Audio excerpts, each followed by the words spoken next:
स्वातंत्र्यपूर्व काळात एका मुस्लिम व्यक्तीच्या अटकेच्या निषेधार्थ पुण्यात गणेशोत्सव मिरवणुकीदरम्यान ढोल ताशे बंद करण्यात आले होते।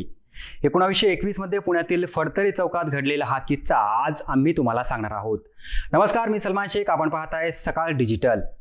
देशभरात दरवर्षी गणेशोत्सव अगदी मोठ्या प्रमाणात साजरा केला जातो।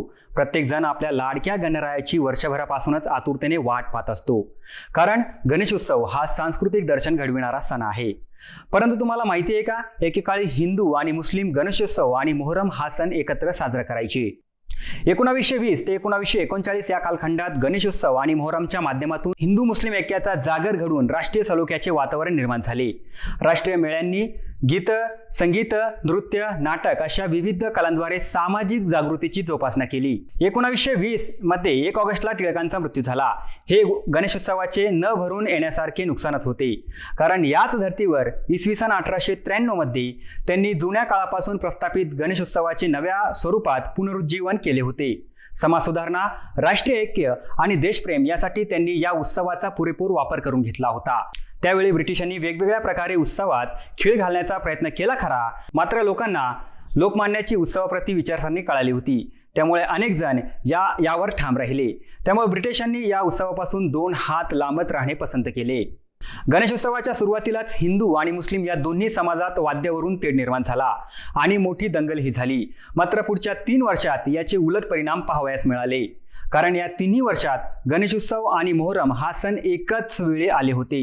1920 साली गणेशोत्सव निर्विघ्नपणे पार पाडावा यासाठी एक महत्त्वाची बैठक देखील पार पडली। यात आप्पासाहेब गद्रे, राजेसाहेब परांजपे, काशीनाथ ठकुजी जाधव, कृष्णाजी ग्यानबा कवडेशास्त्री, गुलाम दस्तगीर, अहमद फिदा हुसेन बोहरी, नवाब अली, अब्दुल अली यांचा समावेश होता। गणेशोत्सव आणि मोहरम यांचे नियमन करून हे दोन्ही उत्सव व्यवस्थितपणे पार पाडावे यासाठी न.ची. केळकरांच्या अध्यक्षतेखाली एक समिती स्थापन करण्यात आली आणि याची जबाबदारी या समितीकडे देण्यात आली। याच वर्षी याचा सकारात्मक परिणाम पाहायला मिळाला, कारण हिंदूंनी मेळ्याचे कार्यक्रम तंबूतापुढे केले तर मुस्लिमांनी मेळे बसून गणपती पुढे आणली। मोहरम आणि गणेशोत्सव या दोन्ही मिरवणुकीत दोन्ही समाज ऐक्य पाहायला मिळाले। 1921 साली गणेशोत्सवाची मिरवणूक पुण्यात फडतरे चौकात आली, तेव्हा मौलाना शौकत अली यांना अटक झाल्याची बातमी समोर आली। याचा निषेध म्हणून ढोल ताशे बंद करण्यात आले व मुकुट्याने मिरवणूक पार पाडण्यात आली। यात नियामक समितीचे सदस्य अब्दुल यांचे परिणामकारक भाषण झाले। परदेशी कपड्यावर बहिष्कार व मद्यमापन निषेध हे सर्वांनी अंगीकारले पाहिजे असे त्यांनी स्पष्ट केले। पुढे 1928 मध्ये भाद्रपद महिना अधिकचा आला होता, त्यामुळे गणपती कधी बसवायचे, जुन्या पंचांगाप्रमाणे बसवायचे की नव्या टिळक पंचांगांप्रमाणे, यावरून पुन्हा वाद सुरू झाला।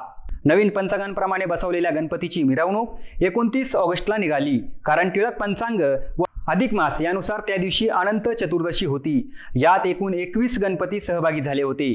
त्यानंतर कालांतराने गणपतीची संख्या मोठ्या प्रमाणात वाढू लागली आणि ती आज तागत भक्तिभावाने सुरू आहे। ही होती गणेशोत्सव आणि हिंदू मुस्लिम ऐक्याची रंजक स्टोरी।